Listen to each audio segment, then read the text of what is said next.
Why do I have to clean your girlfriend's room? Because I told you to, and I am your alpha. Which means you will obey the order. You're the one that got yourself into this mess, so you better pay the price for it, and maybe next time you won't break the beta's nose. 1 week ago, I was outside minding my business and the beta and their bitch clique came up to me. Most times, I could handle their bullying, but this time Alpha Sebastian tripped me in front of several of the pack members. He and his beta pointed and laughed, and my hand just flew, and I watched as it made contact with the beta's nose, making a cracking sound as it broke. For as long as I could remember, I was the one that Alpha Sebastian had it out for. I remember being a child and playing around, he would shove me and hit me, and as we grew older, it became more violent and more dominating. Whenever I would hit back, I would get blamed because they couldn't have the others know that the alpha got beat up by a girl. His parents were barely around, and when he was 15, they left for 6 months, leaving him in charge with the former beta, my father. His father was a power-hungry fanatic who stepped over anyone to get his way.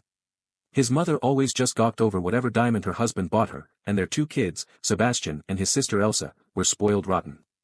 I was in Missy's disgustingly pink room. I changed the bedding and opened her window to air out the smell of sex and fluids. After I stopped my third throw-up attempt, I walked out and closed the door and took a few deep breaths of fresh air. Are you done? I groaned and looked at Alpha Sebastian coming down the hallway. I'm done, I said and tossed with my arms. He walked up close enough for me to smell the herb mix he always drank because he thought it would help build strength. I'm glad, now wash those sheets, and then you're done. I scoffed and looked at him dumbfounded. We never discussed washing in the deal. You're joking with me, right? We have omegas that wash. Yes, we have omegas, but I have you, and I'm asking you to wash them. Is that going to be a problem? Say no, just fucking say no, and do it. No, I seethed. Great, he smirked and walked away. I tossed the sheets into the machine and closed the lid. The machine ran, and I jumped up on the table and waited for it to be done. My phone rang, and I saw my older sister's name light up. Hey, what's up? I asked and swung my legs. Where are you? Dinner is ready. I'm doing laundry. Was that part of the deal? Nope. Damn, you pissed him off, huh? Tracy said, sounding a little glum.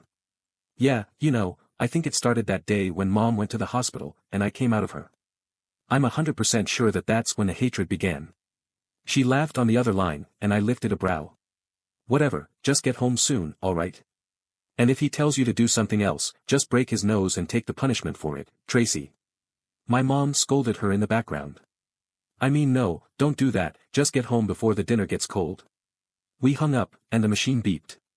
I put it on the shortest program and then tossed it in the dryer, and then I left. On my way home, I saw a flyer taped to a lamp pole. Meeting of Alphas. The meeting of Alphas was a pretty big deal, and I had no freaking clue how our pack got the honor of hosting it this year. Hey, I'm home. I walked around the corner into the kitchen and saw my sister and her mate going to the counter. His tongue was snaking into her mouth, and her hands were trailing down his body. The shiver I felt was the only thing that made me realize that I was seeing this and that it wasn't a nightmare. Guys, come on. We have like 4 bedrooms, use one. Tracy turned her head, and her mate just started kissing down her neck as she looked glum. Don't be jealous, you're gonna find your mate soon. You're getting your wolf in just a few days. She said and smiled widely in pure joy.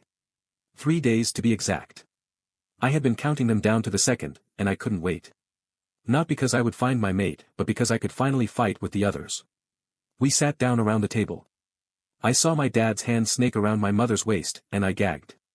What is up with all of you? You're acting like you can't stop touching each other, it's gross.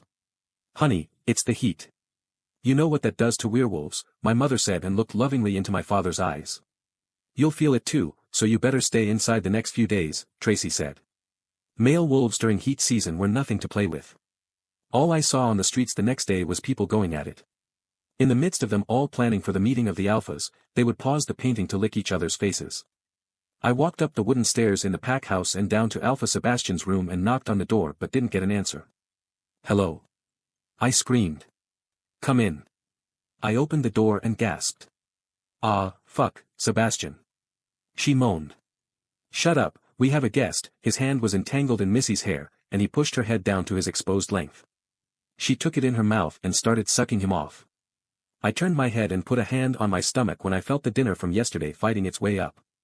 No need to be shy, you can join us if you'd like. He flicked his tongue and groaned when she took him deeper. What do you need me for? I asked with my head still turned. The Omegas need help decorating for Friday. You'll help them for the rest of the week. Everything should be perfect for when the other Alphas arrive, he groaned. Yes, Alpha. Oh, and Layla, if it isn't perfect and precisely as I have asked, you'll bear the weight of the consequences. Of course, I would.